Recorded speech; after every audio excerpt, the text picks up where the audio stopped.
What's good, everybody? It's your boy Jelly Bean Killer here. Hope you guys are having a great day. We hit 1,000 days on our Warley world, so I wanted to celebrate it by giving you guys a nice little base tour. I wanted to do it from the menu because this was also the same day that the new update came out. So that happened to be the same time I made this video celebrating 1,000 days.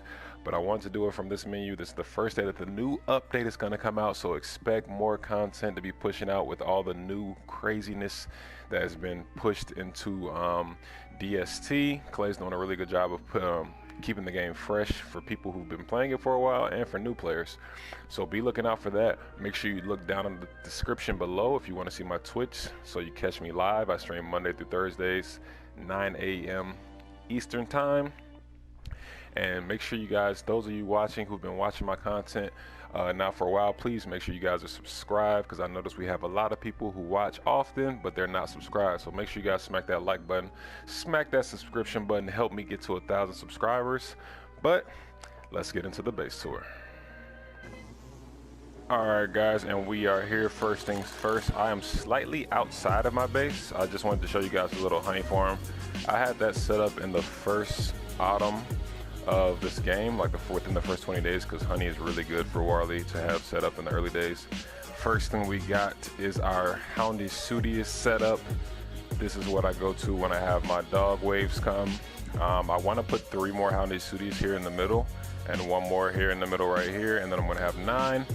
But anyone who doesn't know, they don't destroy statues. They just run into them like they're not there. So what I do is I quickly run in from the corners of the arena, and then they just run into the walls, and my Houndy Sudius take care of business. So this is my dog arena area. A great way, once I've gotten rid of my dog traps, the tooth traps, I was able to make that arena. So very proud of that little build right there. We got a little trash can area. I want to put some, I don't have any ideas for any turf. I'm thinking about putting some muddy turf down, but this is my little trash can area, so this is how I keep my base clean. I dump a lot of ornaments and things like that that just be rot, stuff you don't really want to deal with in your base. It's all over the place. I drop here, and the eye plants will eat it and digest it, and it will be gone forever. You don't have to worry about it. You can dump all your trash, anything that you don't want in there. This is my grass gecko and grass gator twig farm and grass farm. So once you spawn grass gecko, I just pin them in, make a little pin with those, and they periodically drop grass every 2 days when they get scared, which is why I have the bunny in there. The grass gators, on the other hand, they don't need to be scared to drop twigs. They drop twigs periodically regardless. So nothing has to be in there with them to scare them. They will drop them no matter what. And I usually go in there, collect them, and then I put them in the chest and collect twigs, and I do the same with my grass. So that's my grass farm and my twig farm. Right here we have the carnival setup. I'm not really done with this setup yet, but this is from the carnival summer event. We got some beefalo in heat up here. I plan on painting them in and turning it into a beefalo area, but I haven't started that just yet.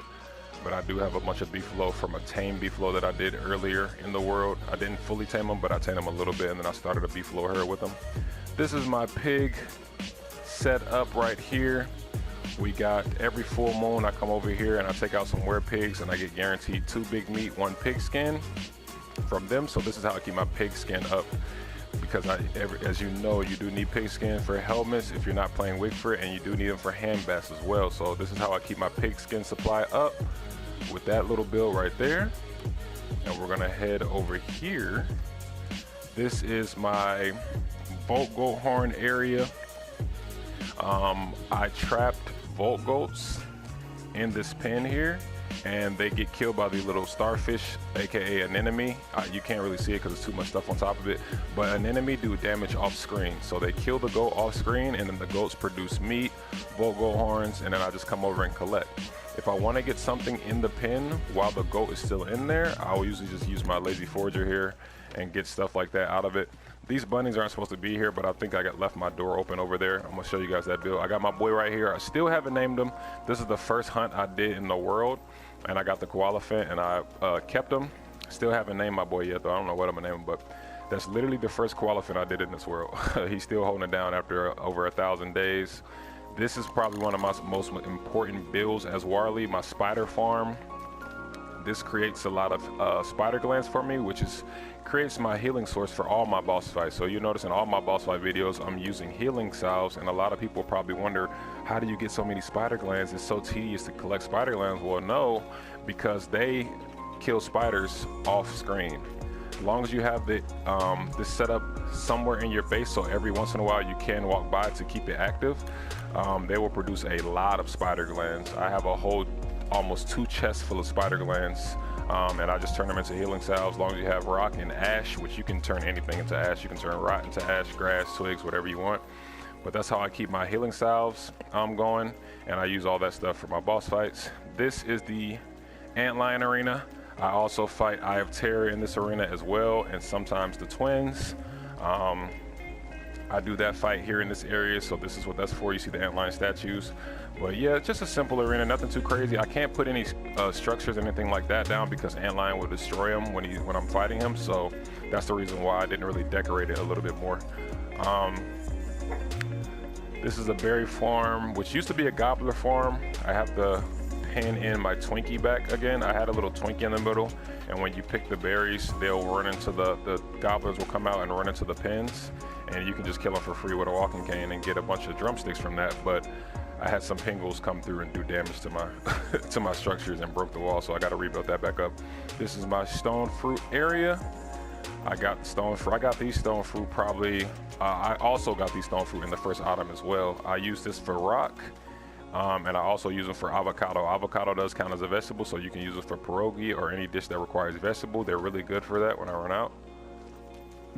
And then we have, all right, sorry about that. I wanted to wait back till daytime to make sure you guys could see everything. But this is my garden area / kitchen area. So I did a lot of gardening in the first beginning of the days because I wanted to get a lot of chili flakes and stuff like that.